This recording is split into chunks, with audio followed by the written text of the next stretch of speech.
Hello and welcome to the second lecture of our cybersecurity skills training. As we agreed in the previous lecture, we're going to start explaining the ISMS skills that you need to learn, but while implementing them in a real project. So we're going to start implementing learning by working. And from my experience, this is much more better than learning by taking courses or training. It's actually much more faster. So what we're going to do, we're going to start a couple of projects, and during those projects, we're going to start learning all the skills which are technical and non-technical.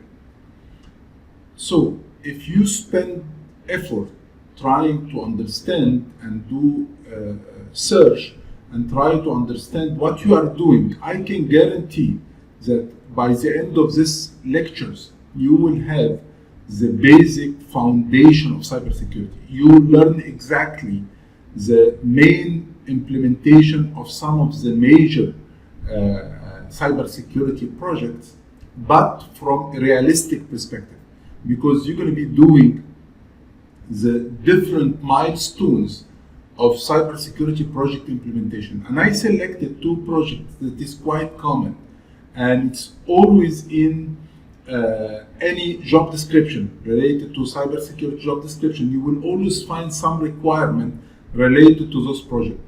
So I believe this could be a very good start. Besides, you will be learning realistically. But to get the best of this training, you need to do some effort from your side. It's not something that you can watch and then you can write in your CV you have experience or you have those skills in your resume. No, actually, whatever I'm explaining, you need to search online. You need to see the process. If you have any doubt in the process that I explained or any documents that I explained, or the different phases of the implementation or the real challenge, do your own research and update your skill matrix that we spoke about last time. Once you are comfortable about this topic, once you can write down that you are okay doing or dealing with those specific skills.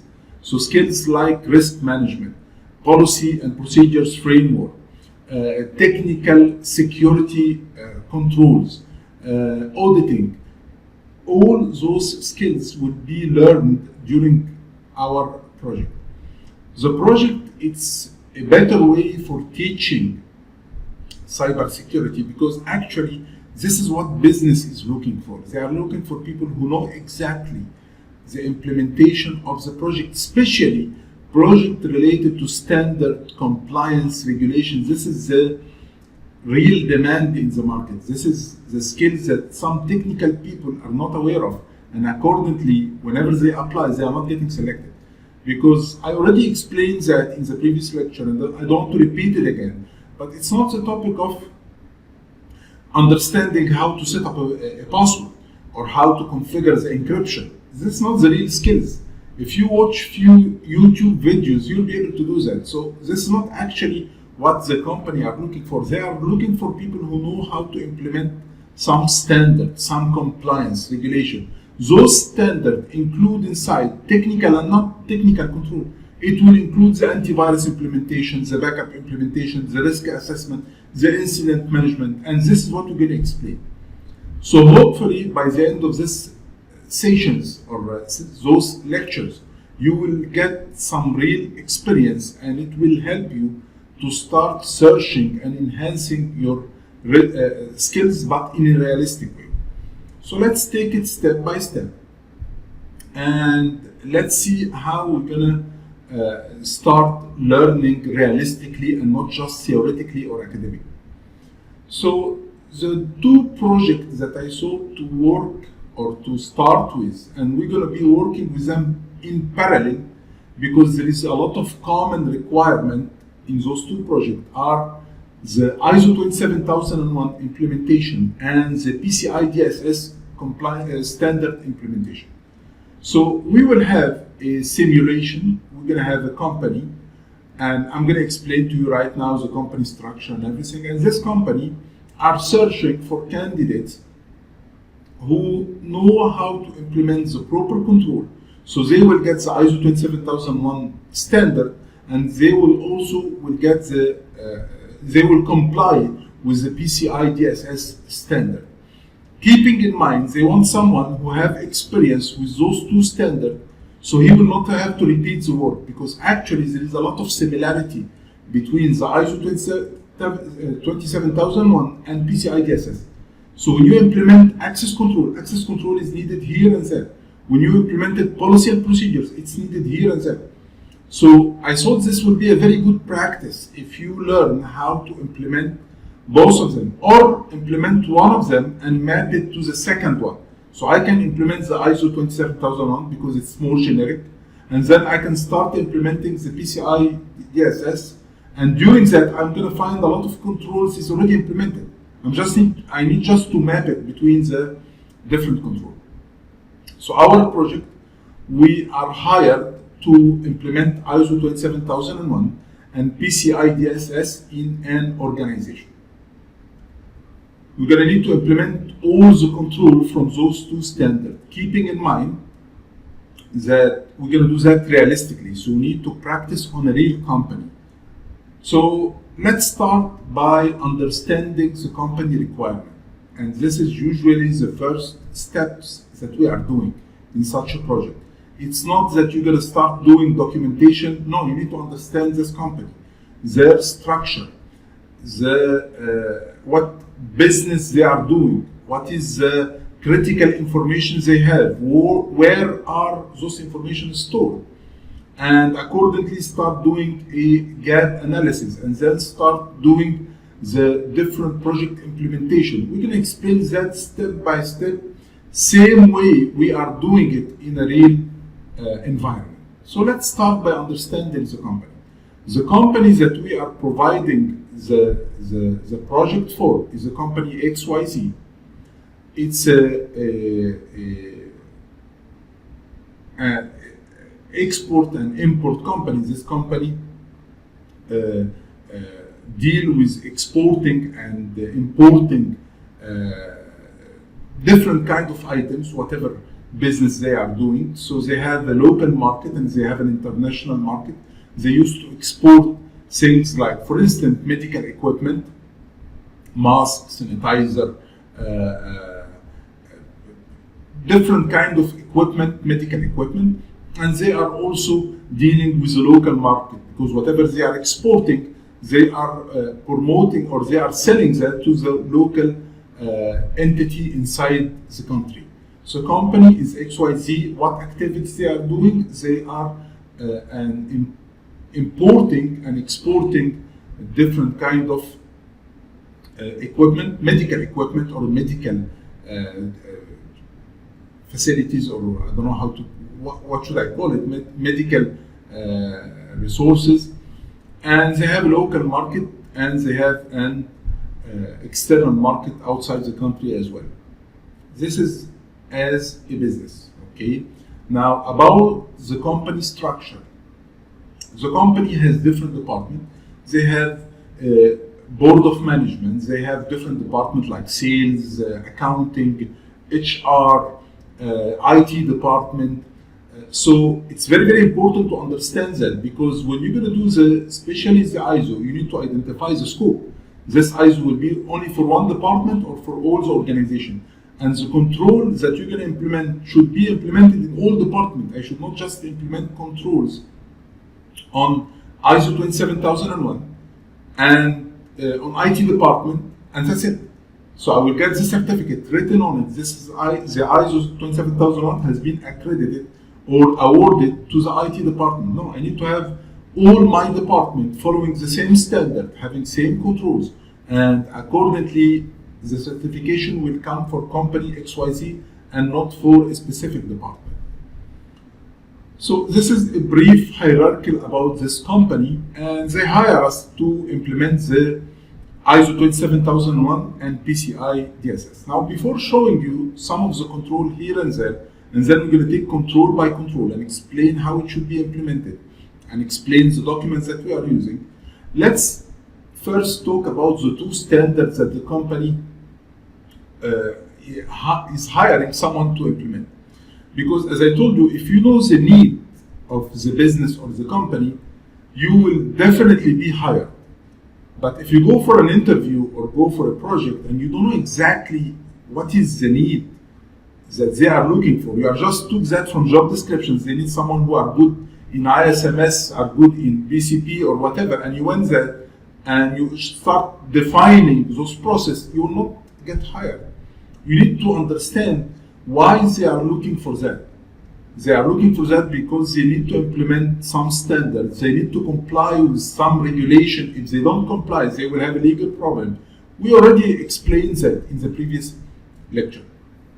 So let's get back about explaining the ISO and PCI DSS. The ISO 27001 is a standard. And this is actually a standard that anyone can apply for. And to be able, as an organization, regardless of what business you are doing, you could be a hospital, you could be a bank, you could be a school, whatever business you are doing, to be able to get ISO 27001, which is a type of accreditation. It's showing that you are implementing all the control needed to secure the organization information, different information, client information, customer information, financial information. So it shows that you have an information security management system in place that will lead to securing the information. So it includes all the controlling all the informations. For instance, the backup, the access control, the incident, the risk. It includes all of controls. And we're going to see the control within few minutes. Now, this is a certification that anyone can apply for. What is the benefit of having an ISO 27001? Actually, it has a lot of benefits. The first benefit is that it will encourage different entities to deal with you. Now, if you know that the last couple of years, 51% of the data breach or of losing or information that was lost from big company and big names like Facebook or maybe big telecommunication company, huge amount of information was lost from those organizations due to an external company. So there was some cases where some telecommunication, for instance, they have the latest and greatest security practice in place, but still they get compromised due to a third party. They had a contract with a third party for doing any service for them. This third party or this external company, they didn't have the best security in place, and accordingly the information was leaked from the third party. So according to that, many organizations, government, private, telecommunication, banking, will not deal with any external party for any project unless they are ISO certified. Because by having the certificate, they know that if I'm dealing with this company, this external company or third party, they have a system in place and my information will be to some level secure. This is one of the reasons.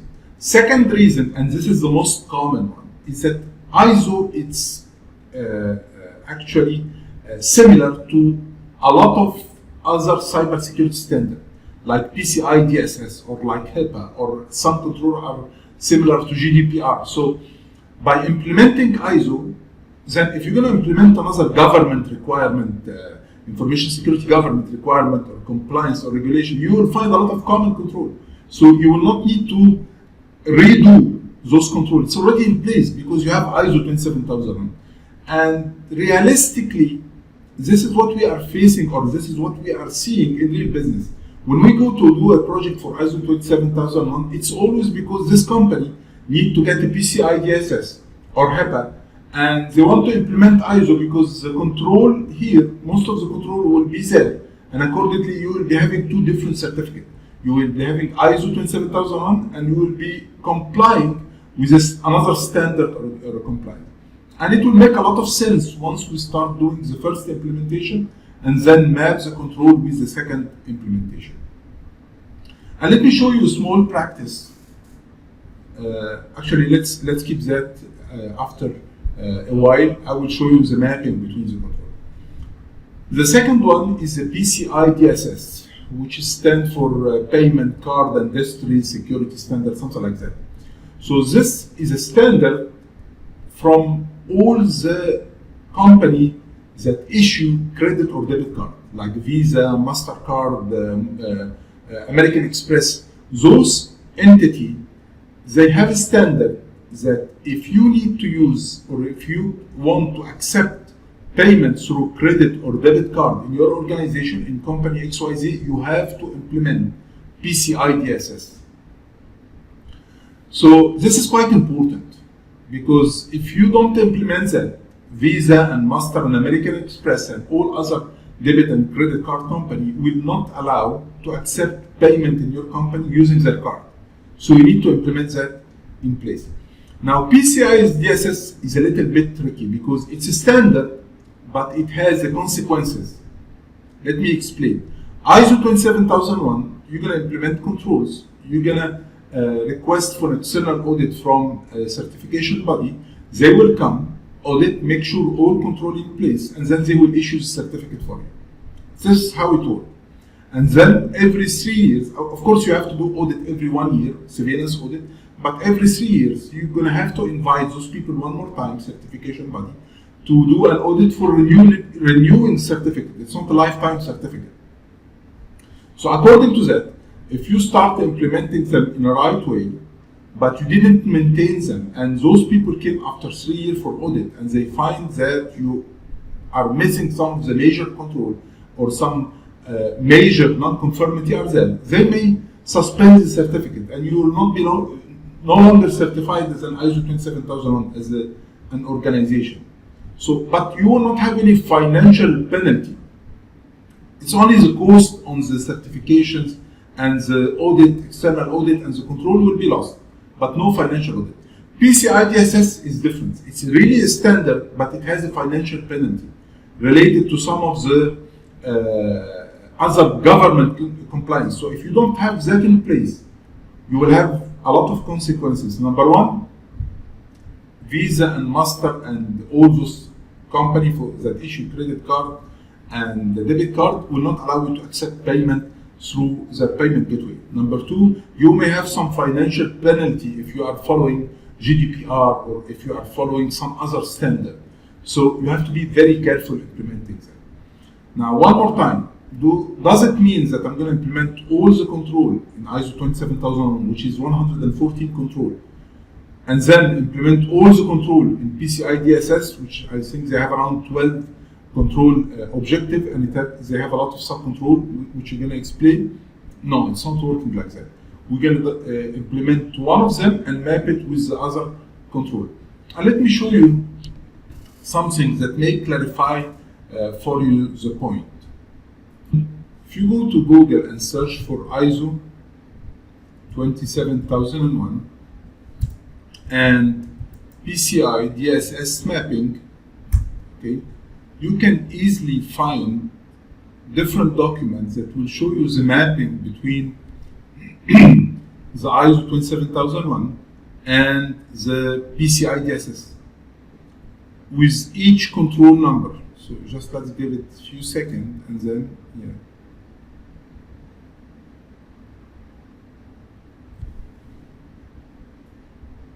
So searching here, the first result will be from ISACA, a document that will show you the mapping between ISO 27001 and PCI DSS. So let me show you how it looks like. So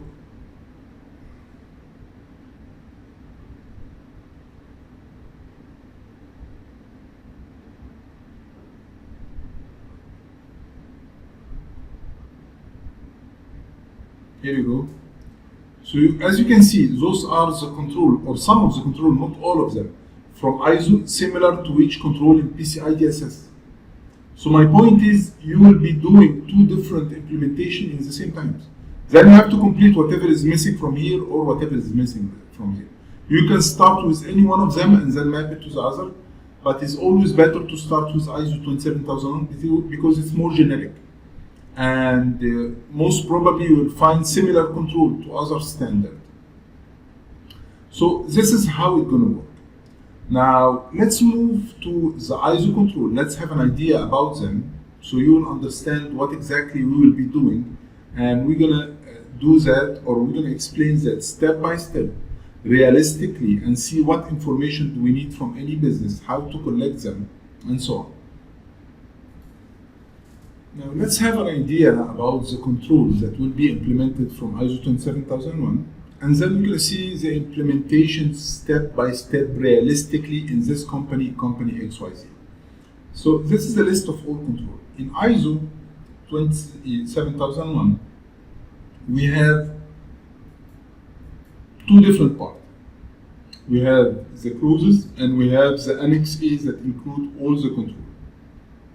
We're going to explain both of them, but I'm going to start with Annex A, which is the part that includes all the control. We have 114 controls divided in 14 sections, and usually those sections start from A5 till A19. Do not start from A1. So we're going to have control or section A.5 about information security policy, A.6, A.7, and so on and so forth. So let's have a look on it, and then we're going to have a look on the PCI DSS as well, and see if there is any similarity or not. So in Annex A ISO, the first section is about information security policy. How any organization who need to hold information or who need to apply and get ISO 27001 need to have an information security policy in place. Now this is not an easy process to do. It's not hard, but it has a right approach based on what we are creating information security policy framework in any organization. Because some people search online and download some document and say this is the information security policy. It's not like that. We have many factors that we keep in mind to build an information security policy inside the organization. Now, this is not a technical requirement. We're going to see the technical requirement and non-technical, and we're going to learn both of them from scratch.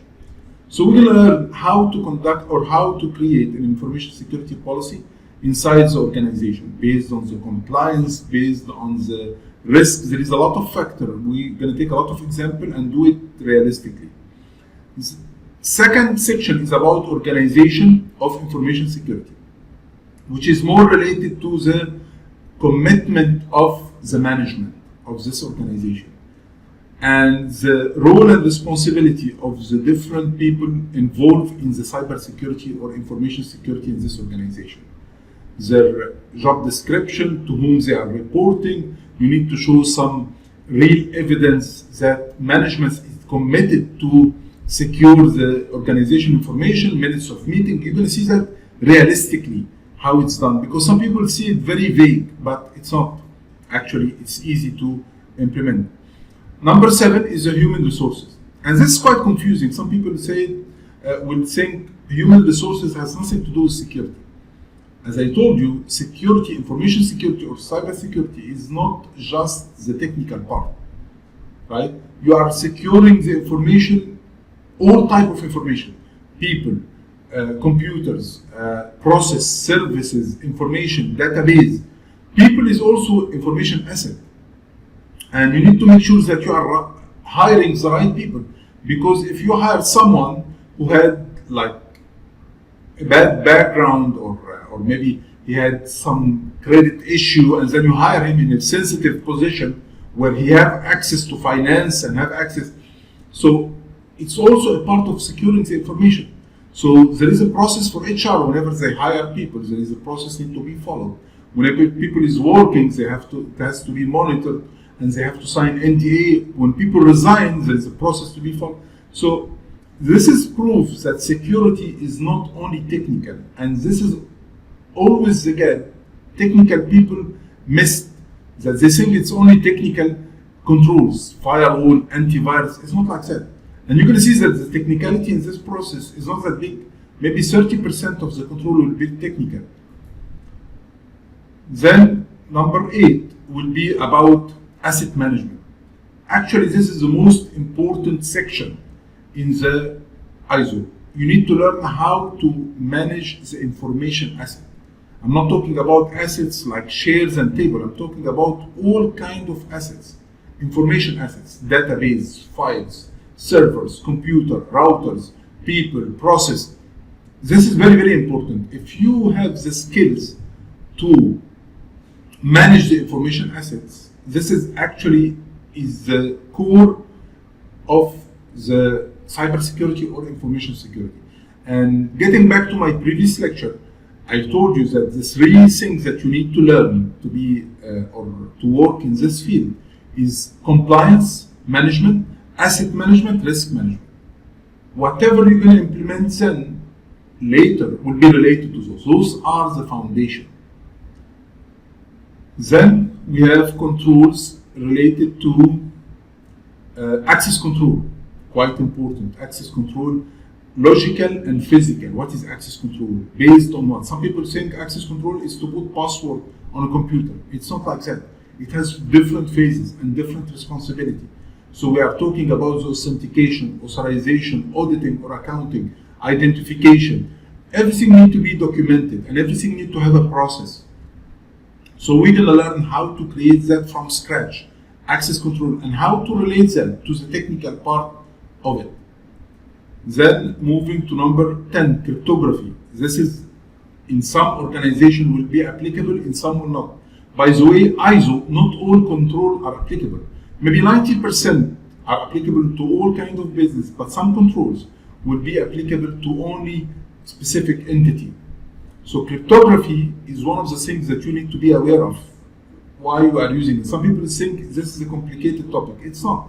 You just need to understand what is cryptography, what is a key, what is an algorithm, how to use cryptography for confidentiality, and how to use it for integrity. What is the public key infrastructure? So this is also will be explained. Then we have number 11, physical and environment security. And from the name is quite clear. It's also under your responsibility to secure the place physically, like your data center. It's a data center that include a lot of servers, that include information. You need to make sure that they are secured. Only authorized people have access.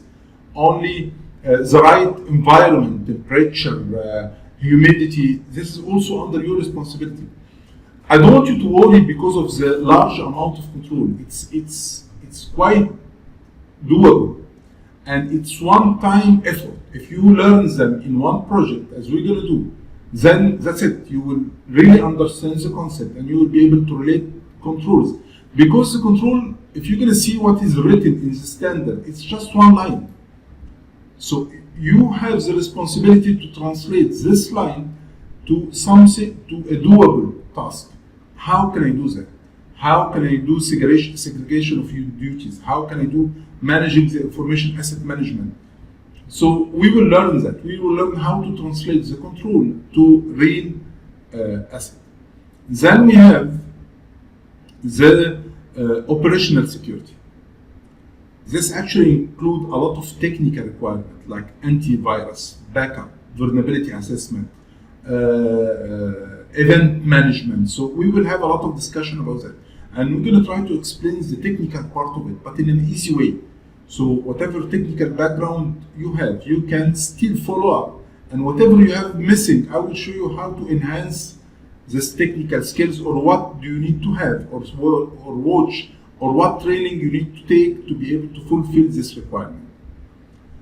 And then we have number 13, communication security, which is more into the network security and how to secure the network and how to make sure you don't have a single point of failure.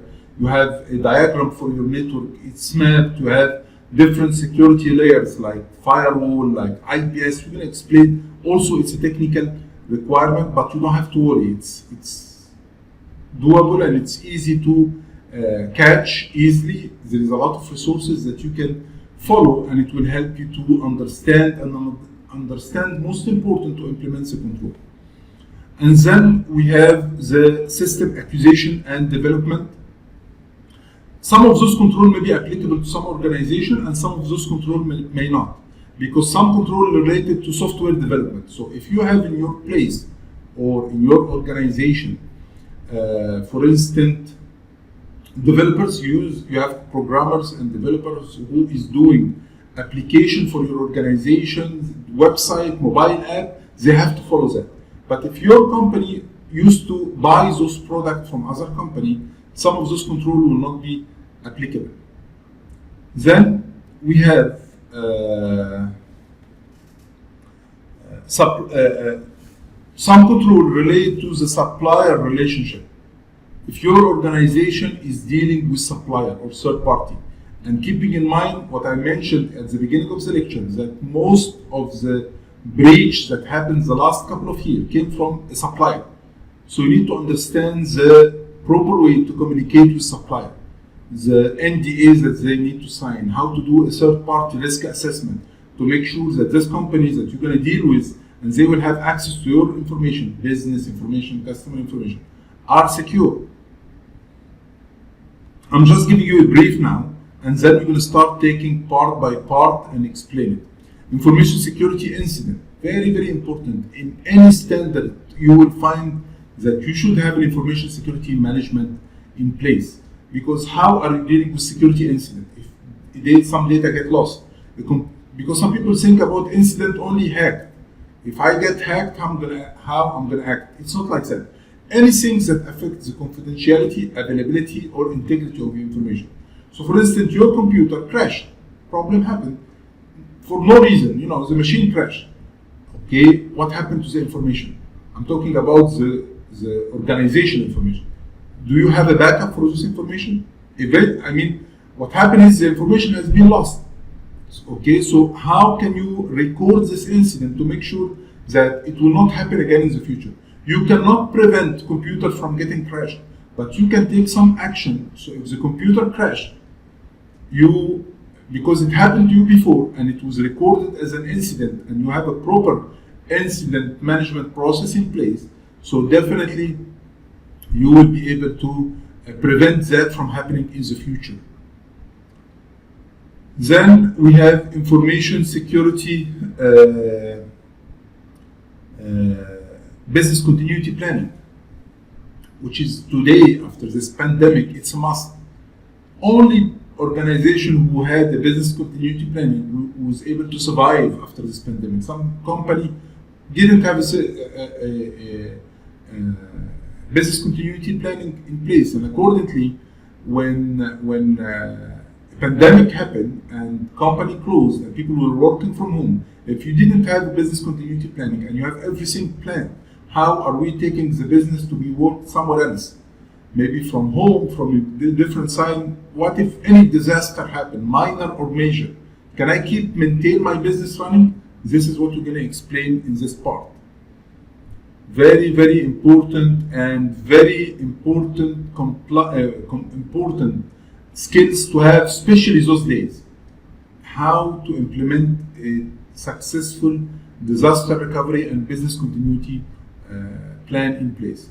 Compliance. Are this organization following any compliance? This is 8.18. Now in our case, because we are following the PCI DSS, so we need to map between the standard. We need to make sure that all the compliance are met and all the control are in place.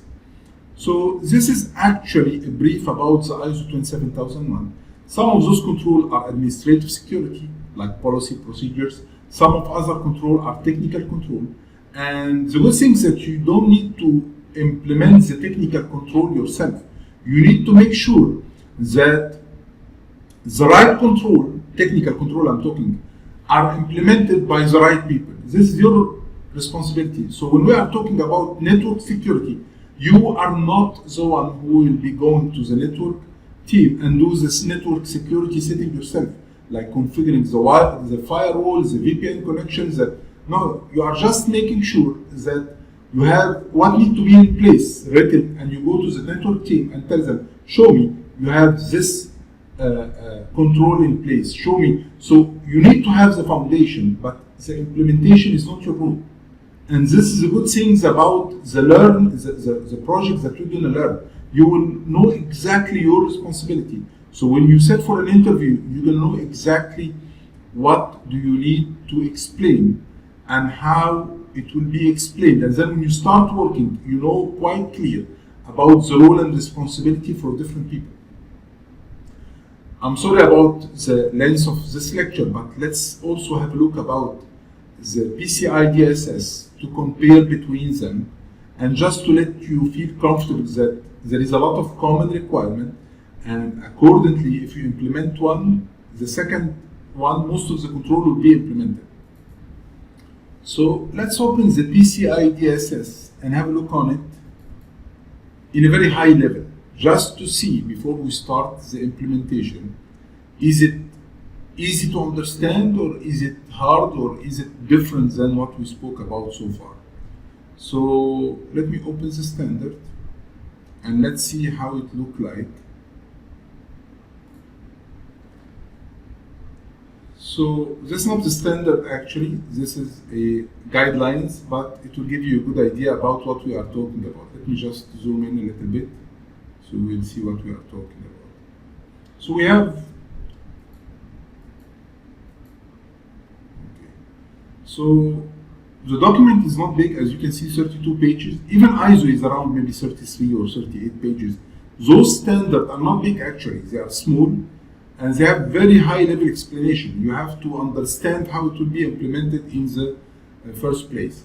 So going here, just to have an idea about the different control and what need to be in place. So for instance, building and maintaining a secure network. This is actually similar to network and telecommunication security in the control or communication security, which was in ISO 27001. So we have a domain here about communication security, and we have a domain here about network security. So this is one of them. Let's go down to see. Here, protecting the cardholder information. This is similar to information asset management, which is also about protecting the information of security. So protecting cardholder data is similar from the PCI DSS, similar to protecting or managing information asset from ISO 27001. You will find a lot of similarity between both of them. Okay, and you can see here the requirement: maintain a vulnerability assessment or a vulnerability management program. Go back to the ISO 27001 and you're going to find in A12, which is operation security, about vulnerability management, and so on and so forth. So my point here is that access control. Remember, there was an access control in ISO, implementing strong access control. So it's actually not that hard. And honestly, if you practice implementing one of those standards, but practicing implementing it from A to Z, the full process, believe me, you have, or you're gonna fulfill, let's say maybe from 70 to 80% of the market requirement, jobs market requirement right now, because those standards include all the security needs, but inside the standard. You don't need to learn network security as a separate subject and the vulnerability assessment as a separate subject. You just need to learn how to implement security standard. This is the demand in the market today. So I hope the lecture was informative. Starting from the next lecture, we're going to start implementing. So we're going to start taking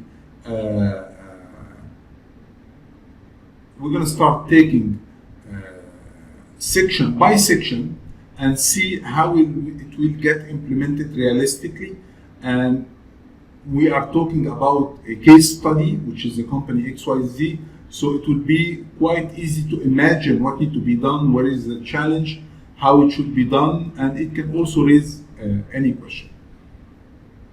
Thank you so much.